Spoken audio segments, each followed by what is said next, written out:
মুনাফিকরা দোকানে একটা চা খায়, খেয়ে খেয়ে আমার বিরুদ্ধে কথা বলে, তাকে নাকি মাজার পূজা করে।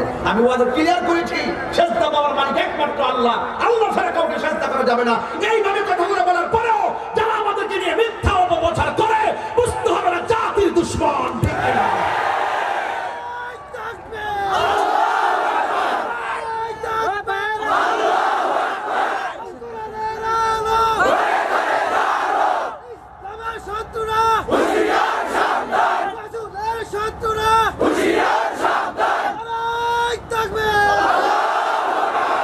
আমার কথায় কি কেউ রাগ করেছেন?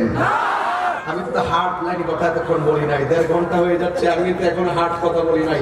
আমি মনের মাহাদুরীতে মিশে কথা বলতেছি, ঠিক কিনা বলেন? আমি ঘরে যাওয়ার পরে মিনিমাম না হলে তো 2000-এর উপরে ছবি হচ্ছে। আমি তো পারলে পারতাম দরজাটা লাগাইয়া ভাব ধরে ঘরে পড়ে থাকতাম। আমি বললাম যে আর আসছি আর আসি না, কখন আসছে গোলাপন একটু মহব্বতের সুরে আসছে, একটা সেলফি এসে হেরতেন কয়, আরে বেটা আমি মানুষের মনের মাধুরীতে মিশে কথা বলি, এটাই কি তাহির অপরাধ?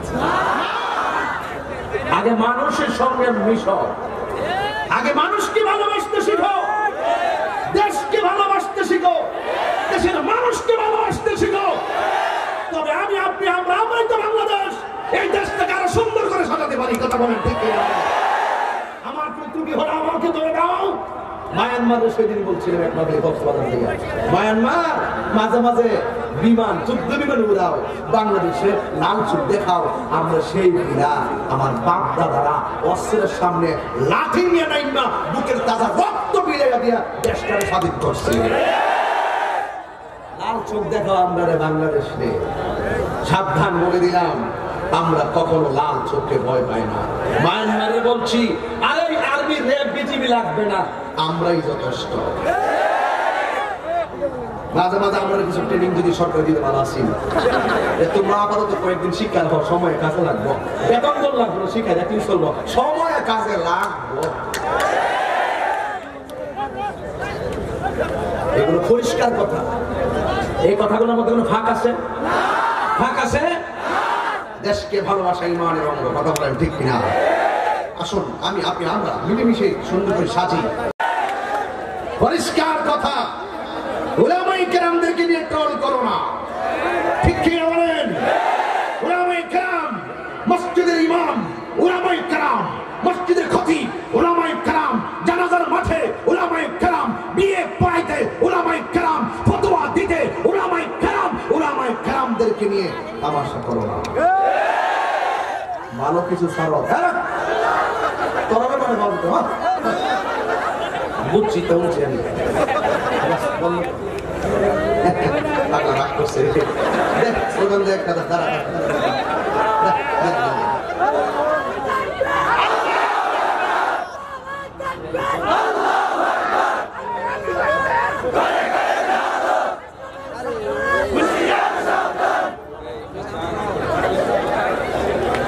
আপনার কষ্ট হইতেছে? আমার কথা কি কোনো রাজনীতি গন্ধ খুঁজতেছেন? আমি এখনো শুরু করি নাই।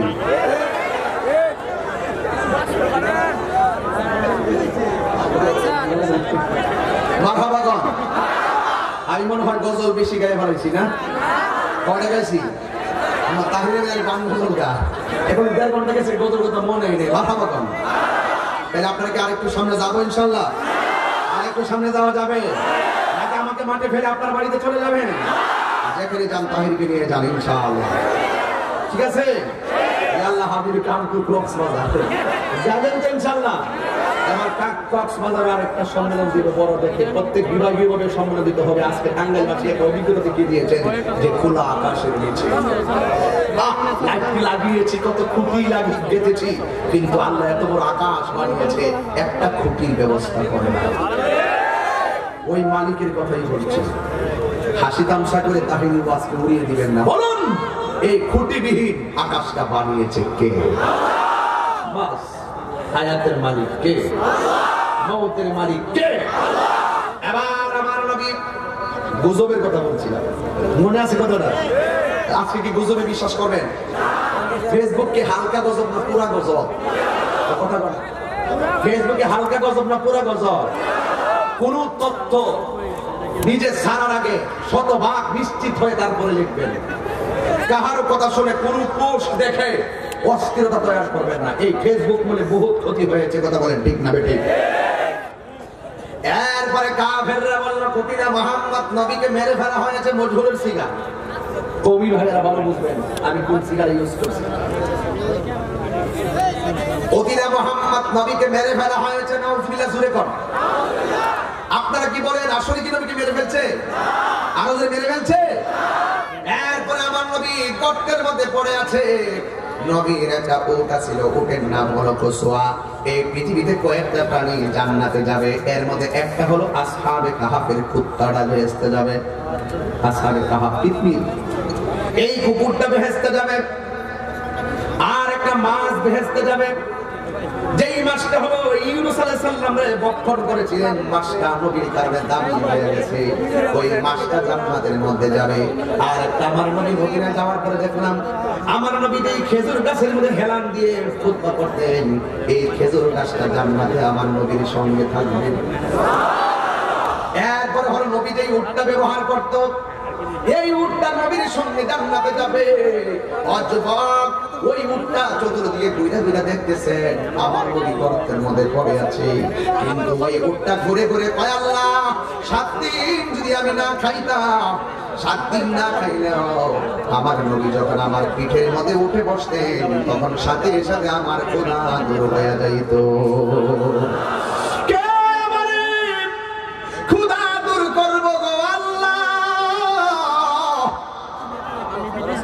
আল্লাহ তোমার বন্ধু চলে গেলে কার দিকে তাকায়া ক্ষুধা দূর করবো?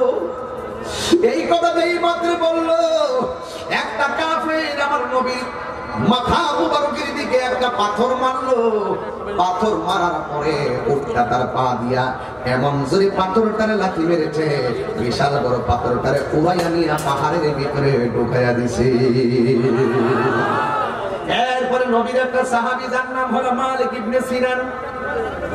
মালিক ইবনে সিনান আয়েশা দেখে আমার নবী গর্তের ভিতরে সিজদায় পড়ে উম্মতি উম্মতি বলে কাঁদেন।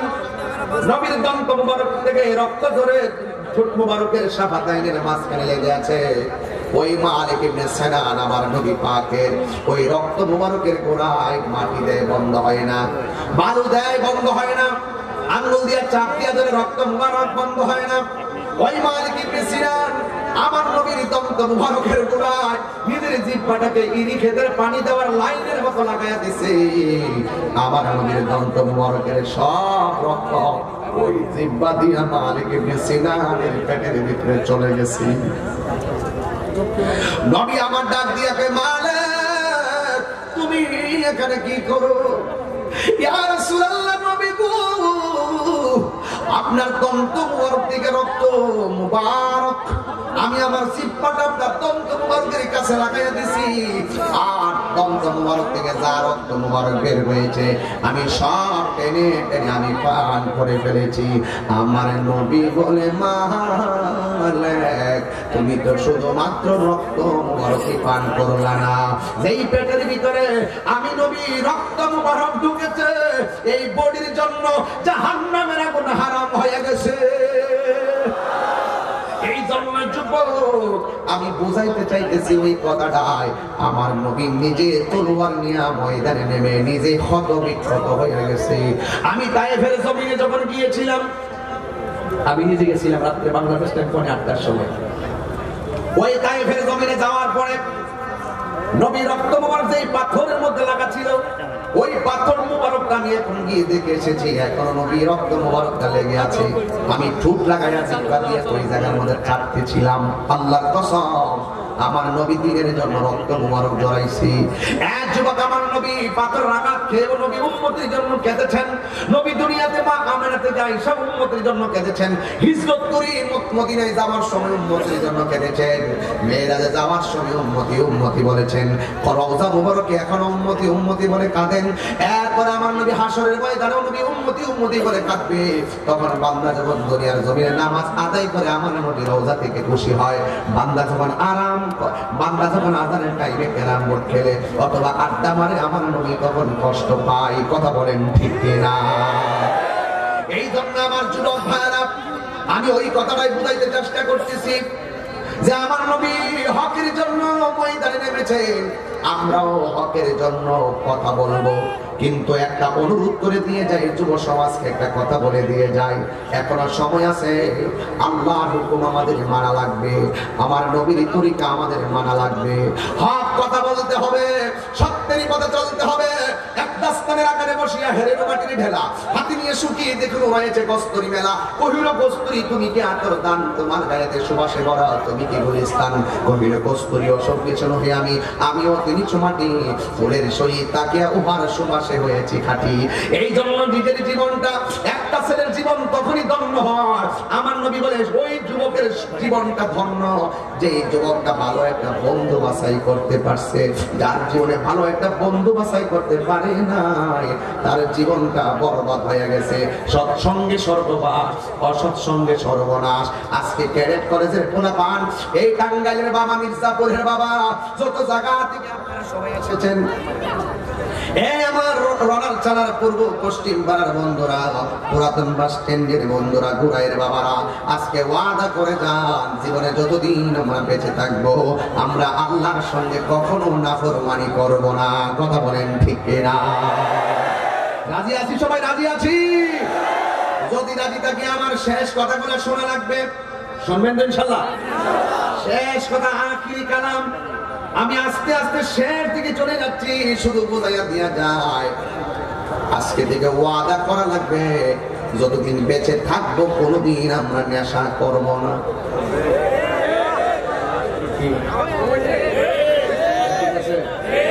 কথা কি ঠিক আছে? কখন আজকে থেকে ওয়াজ সব নিতে হবে না, ঘটনা বলছি, ঘটনা হৃদয়ে ধারণ করো। আর এখন যেগুলো বলবো এগুলো বাড়িতে নিয়ে যাবে। তোমাকে বলছি আজকে থেকে বলো, নেশা কি চলবে না বন্ধ হবে? তোদের চুরি করছে না?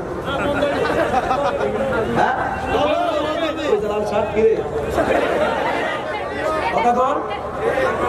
চলবে না বন্ধ হবে? নেশা কি চলবে না বন্ধ হবে? নেশা হলো সামাজিক অবক্ষয়ের মূল কারণ, যুবকগুলো অবনতির মূল কারণ। নেশার কারণে তোর মা পেটে রেখে তোর জন্য যে স্বপ্ন দেখেছে, তুমি যখন নেশা ধরেছ সেই সময় মায়ের স্বপ্ন ভেঙ্গে চুরমার হয়ে গিয়েছে। নেশা যখন তুমি ধরেছ, বন্ধু বান্ধবের একটা মহল থেকে তুমি ছিটকে পড়েছ। নেশা যখন তুমি ধরেছ, সমাজের সামাজিক মূল্যবোধ থেকে তুমি হারিয়ে গিয়েছ। নেশা যখন তুমি ধরেছ, তখন সমাজের মানুষ তোমাকে নিন্দা করতে শুরু করেছে। নেশা যখন তুমি ধরেছ, তোমার ঈমানকে খর্ব করে দিয়েছ। নেশা যখন তুমি ধরেছ, তুমি কুত্তার মতো রাস্তায় মৃত্যুবরণ করবে। ওয়াদা করো যুব সমাজ, আজকে থেকে ওয়াদা, ওয়াদা, ওয়াদা তো ইনশাআল্লাহ। আমার সঙ্গে শুধু বলবেন বন্ধ নেশা, বন্ধ করো নেশা। আওয়াজটা তো শুরু হবে, নেশা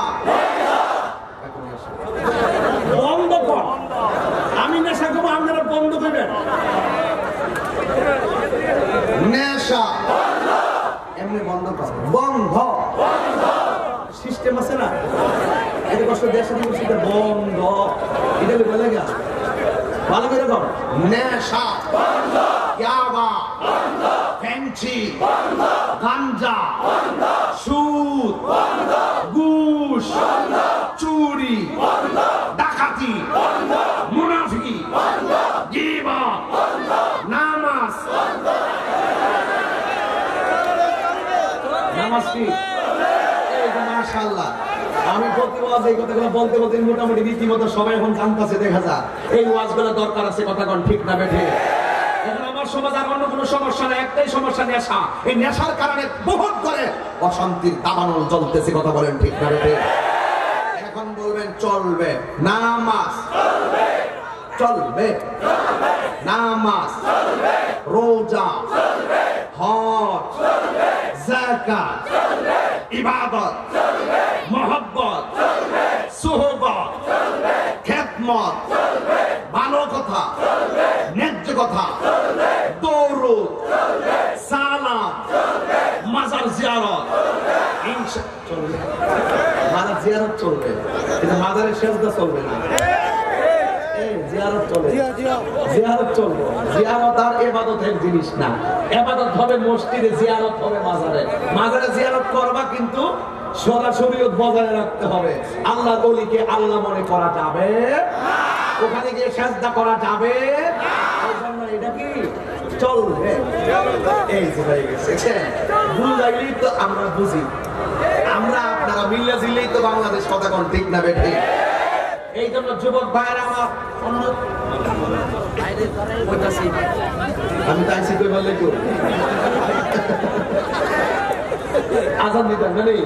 আচ্ছা ঠিক আছে, অসুবিধা নেই। তো কি আমি কি খারাপ দলিলের বাইরে কথা বলতেছি? সত্যি যখন দলিলের বাইরে বলতেছি, আমি কি আজান দেবেন? আজান দেন, আজান দেন। মারহাবা গো, মারহাবা গো। মোবাইলে লাইটটা জ্বালান, মোবাইলে ফ্ল্যাশ লাইটটা জ্বালান। আমি আমার মতো ওয়াজ করতেছি। আমি আপনার কাছে কি কইছি?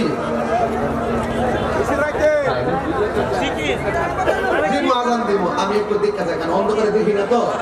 আমার এই বরাবর যদি একটা লাইন দিতেন তো ওই মাঠটা আলোকিত হয়ে যেত। আর সামনে যখন আসবো এই মোবাইলে শব্দ না দেখি না কয় কোটি টাকার সম্পত্তি এখানে আছে বাংলাদেশে। টেহা নাই, কি এর দুর্ভিক্ষ আমি দিই ওই না দুর্ভিক্ষ। সবাই সতর্ক থাকবেন, আল্লাহর উপরে ভরসা করবেন, ইনশাআল্লাহ এই দুর্ভিক্ষ আসবে, উড়ে যাবে। আমরা ভরসা করবো একজনের উপর, জবান খুলিবেন, তিনি কে? এই যে ঠিক আছে, লাইট জ্বালাইছেনি সবাই, একটু মহব্বতের আল্লাহ আল্লাহ। আগামীতে যদি কখনো আসি, প্রত্যেকটা পাশে লাইট হবে 4টা করে, কথা কোন ঠিক না বেটে? এবং এই লাইন দিবেন আরো 5টা। কয়টা লাইন দিবেন? 5টা লাইন দিবেন ইনশাআল্লাহ। লাইটটি উপরে তোলো, উপরে তোলো। যুবক ভাইরা, হাত কি ব্যথা করে? ওই যে মোবাইল টিপো, এই জন্যই ব্যথা করে।